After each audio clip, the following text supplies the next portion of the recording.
If you're tired from all the yelling, then you need to see some of the things that we have in our toolkit at our house. It could very easily help you.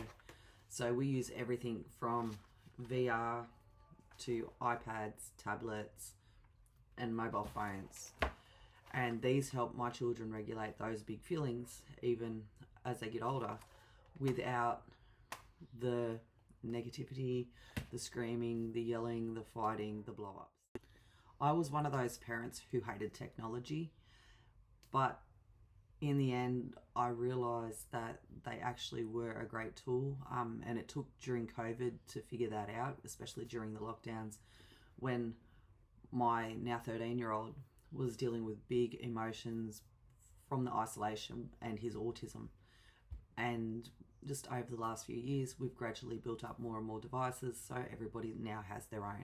So before I forget, the devices that actually do work, I did do this before, but I just had to ramble at the end and I don't know why. The devices that do work in my house are, the boys have a VR headset each. It's just a MetaQuest 3.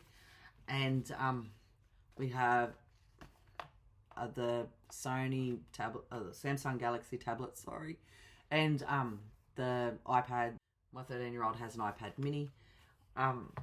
They are the devices that really do the main thing. My 10-year-old loves the PS5. He gets onto like Fortnite, Minecraft, Roblox, and they drive me up the wall with YouTube videos, but because it's always on repeat. But they are the devices that work the best. My girls, they love their mobile phones. They're always on those, and they also love using laptops. Now, I didn't share their laptops on this because simply for the fact that they were got for the older girls specifically, because they kept coming to me to use my laptop for schoolwork, so it was just easier to get them their own. But yeah, it works, but then there are times where it doesn't work. There are times where it causes meltdowns and it causes arguments and it causes fights between the kids because they get fed up with each other, and especially when their emotions start to get heightened on specific games. But for majority of the time, they do work. They keep the house calm.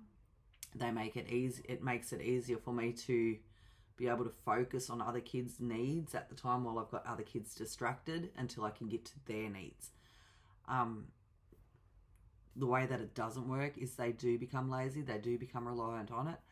I am not oblivious to that, but we work around that, and the kids know now that they have got to do their jobs for the week, and then they can have those tablets. So if those jobs aren't done, the devices get disconnected from the internet.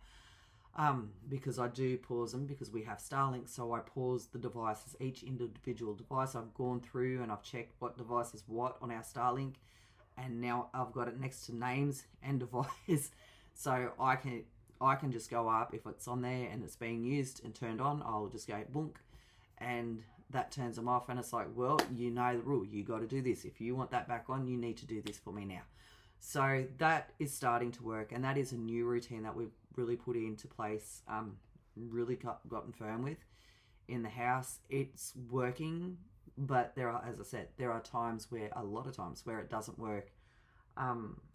But if they want these things, then they need to do the things. And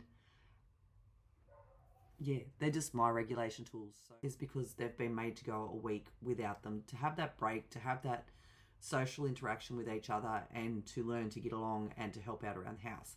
So we still take the devices away. They still have moments of downtime and away from the devices, but they are easier to help manage and cope with specific behaviours and specific attitudes that come with being a parent of neurodivergent and behavioural children. Because I do have a lot of kids with a lot of issues myself. So this is just some of the stuff that we use. I'm going to focus on a lot of sharing some of the other things that we do use to help parent in bits and pieces over time, to give everyone a better understanding of my household and how I run it, because I do have 5 children. So it gets very loud, very quickly, and it can get very rough and tumble very quickly. I have seen a good improvement with my children over the last few days. They still argue and they still fight and they still make excuses for not wanting to do things because they are kids. And they go from 16 down to 5. But at the same time, they're interacting with each other more. They're playing, they're laughing, they're squealing, they're having fun. And yes, they have been caught out sneaking in to get their devices or sneaking being on their devices after having snuck to get them. And they've been removed straight away without the yelling, without the screaming, without the drama. Just a quick explanation, like, this is what we're doing.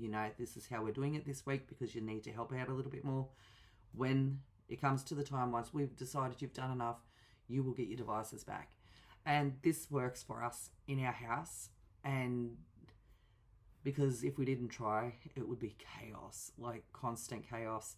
So if you want to know more, or you want to know more about how I parent, as I've said, my children have a multitude of, I say the whole alphabet pretty much in my house, of behavioural and neurodivergencies.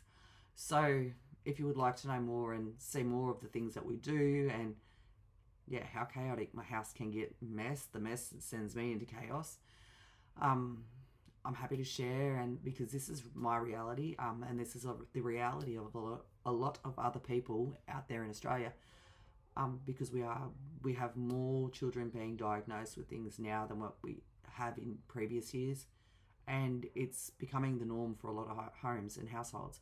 But thank you for watching. Don't forget to like and subscribe if you want to follow and you want to follow along to hear more. And I love yous and I leave yous. Bye.